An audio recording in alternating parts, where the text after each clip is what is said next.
December's here, and what else better to do than plan your garden? Because we can't do anything. The ground is frozen, and we feed the chickens and we freeze. So we just got out our seeds, and we figured with the chaos we had last year trying to order, like everybody ran out of seeds, right? I mean, you were doing more ordering than me. Well, no, I mean, I ordered seeds in January, and from the same company that we've been ordering them from for a long time, and they didn't come in the mail for months, and so I had to reach out and figure out what was going on. I didn't really realize that everybody was ordering seeds like crazy. I didn't know. I mean, I guess I realized that there were a few things that I wanted to get when I placed the order that weren't available, but outside of that, I was oblivious.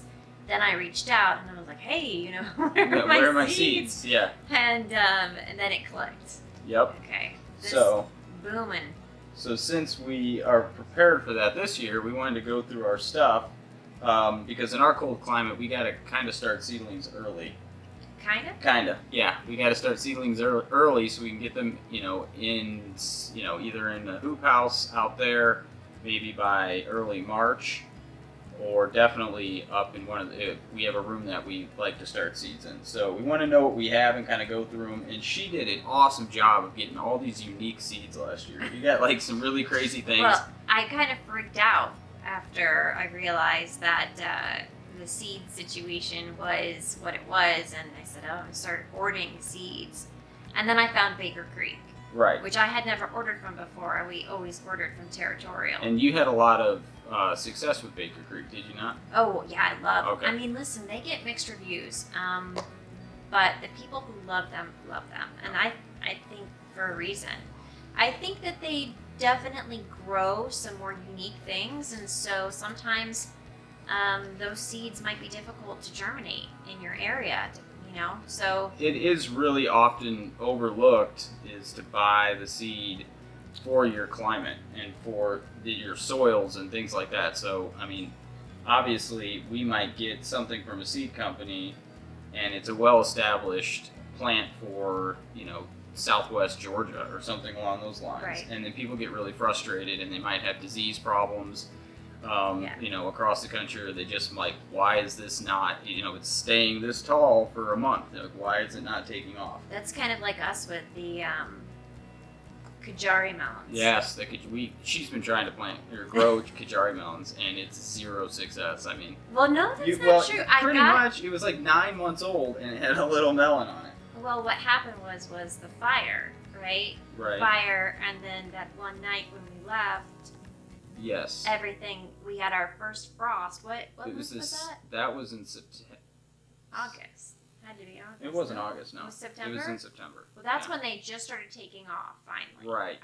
So unfortunately, I had the audio on the microphone still set to record outside, so it started picking up a sound, and it was a sharp squealing pitch noise, so I had to cut out about 4 minutes of the video. We're going to do a lot more of these kind of videos, so sorry for the gap, but we're gonna keep talking about seeds here, and next time I'll get that audio problem fixed. Overestimate how creative other people get.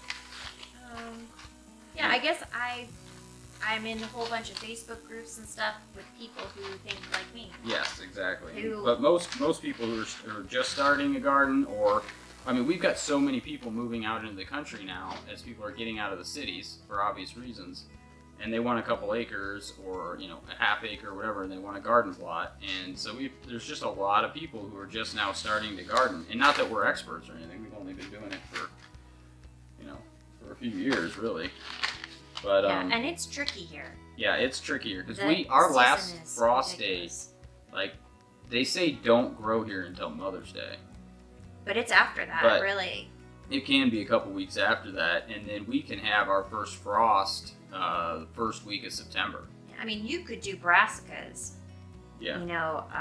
earlier on, but We have to, basically what that means is we have to cover a large portion of our crops. Yeah. Not the kales and things like that and the lettuces, but if we want to grow successfully, it's going to mean hoop house, row covers. It's just a lot of that. Did you want me to put this Montana back in here, or did you want to keep it? if there's room, There might not be room. you have to flip them both sides. So right now you're making. Yeah, it I've heavy got on the this. seed, the heavy end down okay, here. yeah. And I got, rotate So I'm excited to grow this. When I was in my, in the groups this year, I heard a lot of great things about the Sunrise Bumblebee. This is a cherry tomato, and I heard that they were very sweet. We had wonderful success this year with the, it's a seed I actually got off of Amazon, so I'm not even sure that it was actually a pineapple tomato.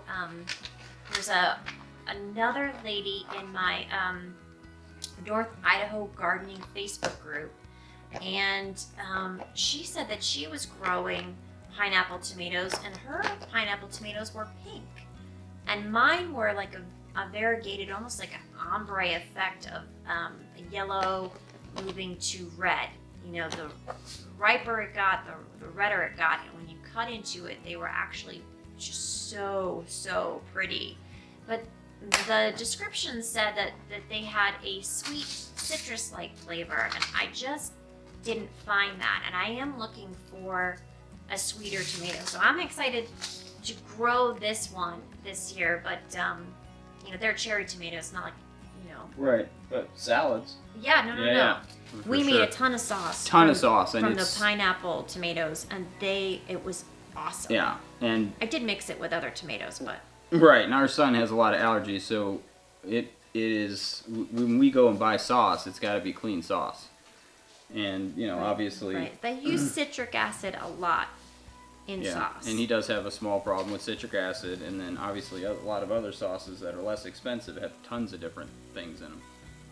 I'm not even sure. Yeah. But yeah, they're a little Use wider. that golden, like short and stubby. Yeah. Just interested to get the flavor on these. Mm-hmm. And then Yes. one thing that we noticed as well is just planting things that attract the bumblebees. Because Yeah. we have one hive of bees here on the property. And gosh, what were they going ballistic over? So those big, beautiful,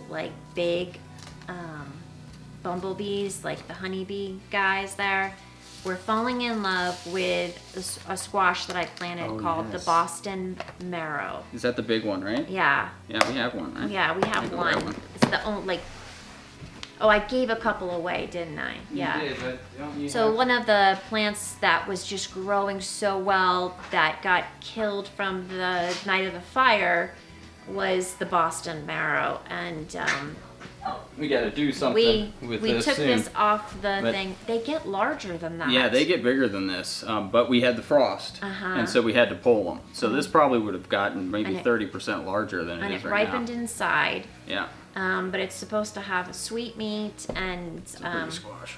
good for pies and all that. Yeah. But the blossoms are so fragrant, and Oh, they would go crazy. They would.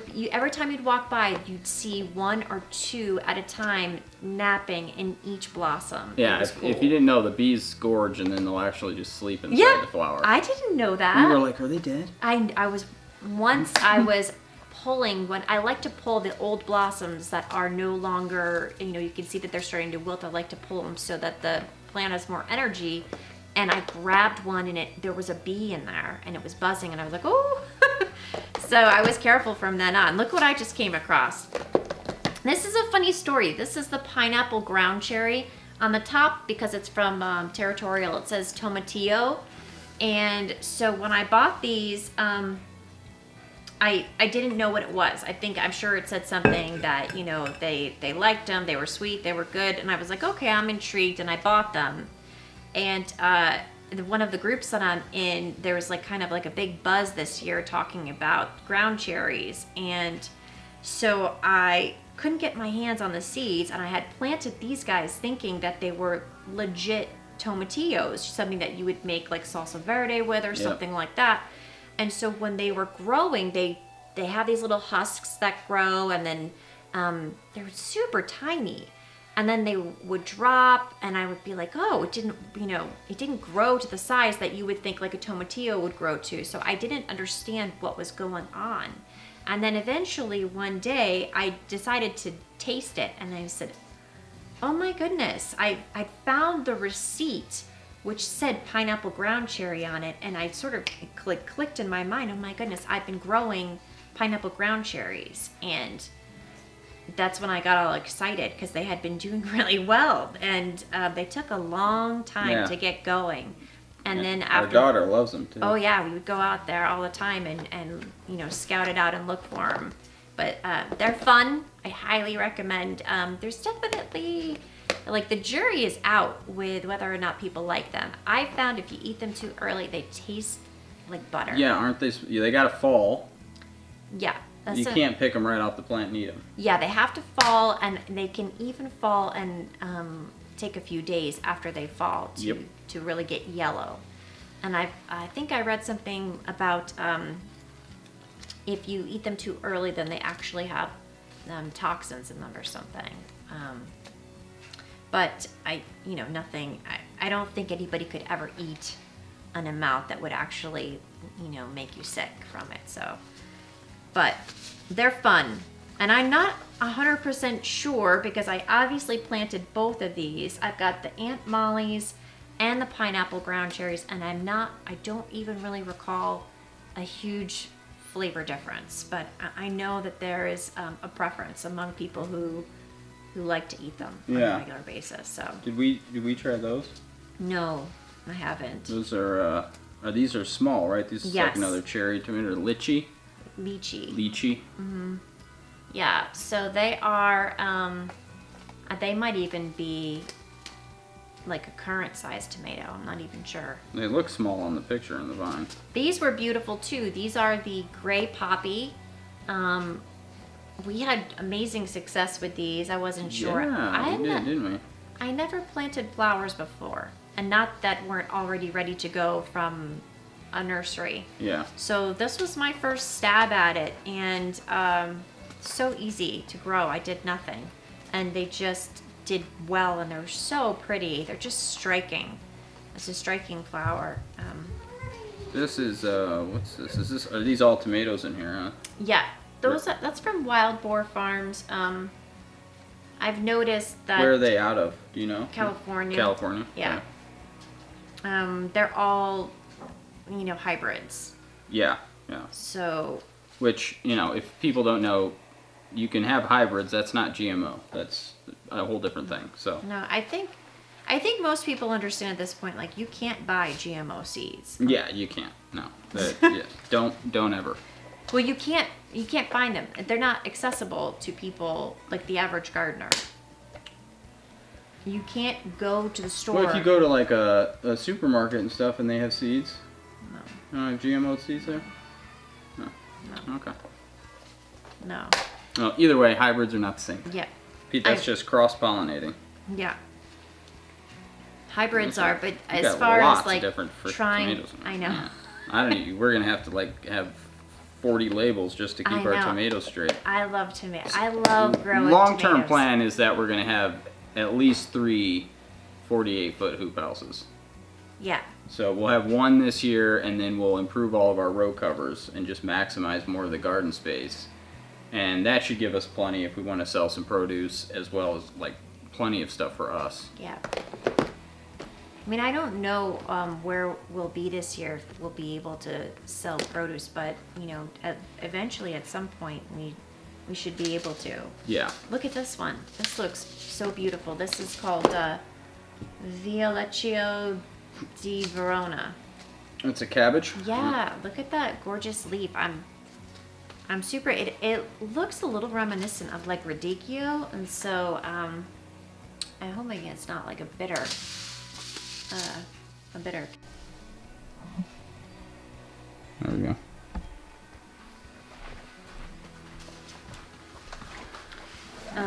Okay, sorry for the break. Oh yeah, you were saying that you hope we eat more greens this year. Yeah, more greens this year. Are we gonna juice more probably? Well, we got our juicer now, Yeah. our big commercial one, so Yeah. we can do that. Anything else you want to spotlight here? I don't know. I'm looking through here. I'll have to run out and do chores in about 10 minutes. Oh yeah. I guess this is one. What is that? That is a squash. How do you pronounce Oh, this? here's the Boston Marrow. Oh yeah, let me put that up there. So this is a big one here on the table, the Boston Marrow. These are they did so well where we live. So as long as we get them covered this year, I mean, I think these will just completely blow up. I'd be really excited about that. And then this is, how do you say this? Musky de Marrow. Musky, I don't know. Sure, we'll go with that. Those are really interesting. They almost look like there's like a fungus on the outside. I know. That's what I Those just are love. so They're unique. so cool. There's just so much variety to play with. I mean, back, 100 years ago, 150 years ago, every town you went to would have like different varieties of all these things. People actually had to grow their own food and learn about it. And we've just lost so much of the variety in our diet. And it's cool to just see these things. You're like, what? And you find out, well, this seed's been around in the U.S. for 400 years. You would have no idea. Look at this. This is like a winged bean. And these... Yurizun Japanese. Yes, a lot of the things that grow in these climates that are similar to ours, I'm just excited because, they'll probably do really well, is what I'm thinking anyway. Maybe I'm being overly optimistic. This one says requires warm temperatures to thrive. That's pretty typical of beans. Well, no, yeah, I guess. Yeah, I don't know. It's daylight neutral variety that will set pods as long as temperatures exceed 70 degrees. Will set massive yields. So if yields are good. If we do that in the hoop house, then Hoop house will be key. Perfect You really for that, gotta right? get that soil and pack that thing up. Complementary growing. I just got this one. It's dope. another. It looks kind of like a patty pan, doesn't it? And I think, if I'm not mistaken, you can eat those early if you pick them early, or you can let them set and they'll turn into closer to a winter. Gelber Englisher. Those are pretty unique looking. Yeah, I love funky stuff. Yeah, it's cool. Anything different than, and it's so hard to get seeds for us. We have not great internet here, and so It's getting better. It's better than it was, but still the only website that I have a very hard time with is the Baker Creek website. And so there was I guess it was a few weeks ago, everyone started posting about, oh, Baker Creek is back in stock with all of this stuff, and I got all excited, and I would go, and I would only be able to get to the main page. Well, even when I had better internet when I was out of the house, it still was a little slow. Yeah, I just don't think it's optimized for the traffic that they've been getting. Yeah, I have to agree with that, but it's harder for me than it is for most people. So I can't place an order. I have to really try 20 times before I'll find a day when the traffic is down and I might be able to place an order. I like those. Those look cool. Slippery silks. Yeah. Yeah, that's like it's a pink bean, yeah.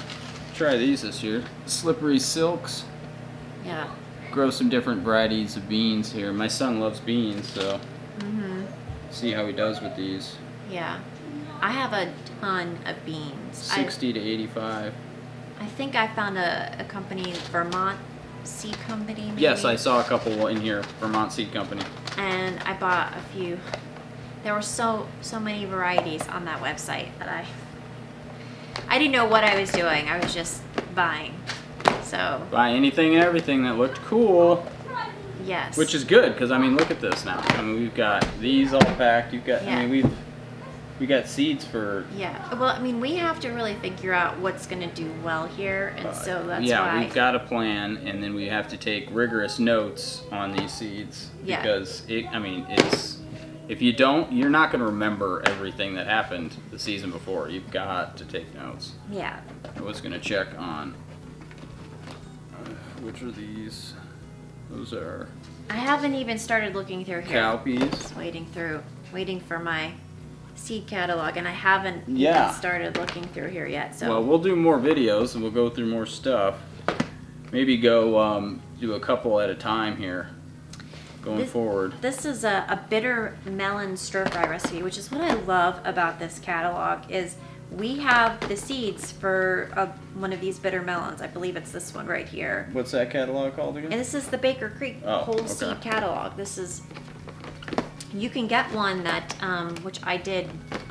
I got both. So I got the free catalog, and then this is a little bit more encompassing. It's got obviously more stuff in it. So you get things like this awesome recipe for the Thai bitter melon stir fry, which looks amazing. Yeah. I mean, looks amazing. Yeah, it does. Who's ever eaten a bitter melon before? Not this girl. That looks pretty cool. So if I can get one of these to grow, it's supposed to be really, really good for you, your digestive system. So I'm all up for improving my health in any way possible. So.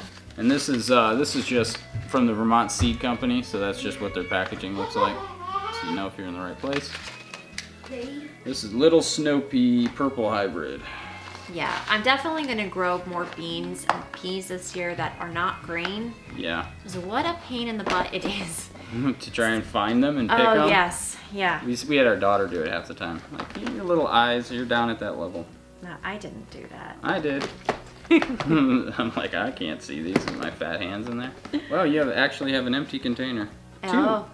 Two empty containers. That's shocking. 2 empty containers out of both these containers. Most of them are completely full. Yeah. That's awesome. There are lots of seeds to play with here. Mm-hmm. Yeah, I definitely didn't shy away from. No, do you got any other cool things you want to highlight here? don't Look at that thing, Lady Godiva. Godiva, yeah. Yeah. Did we grow these? No, we didn't grow those. No. Well, with the success we had with the Bostons. This one is cool looking. Oh, yeah. Yeah, no, I mean, I'm into the pumpkins. That's my this thing. Thai King All kinds Cobb. of winter squash, and I'm a sucker for a pretty flowering bean. And what else? And tomatoes. Yeah. That's all I really want to grow, but Yeah, and with another year to kind of get things now official, because last year was just like, I can't really label it as a garden season because we weren't here in January planning, we didn't get seeds started in February, we didn't have the infrastructure in place, we couldn't plan. It was kind of like when I got a project done and got her another grow bed built, then she could finally plant something.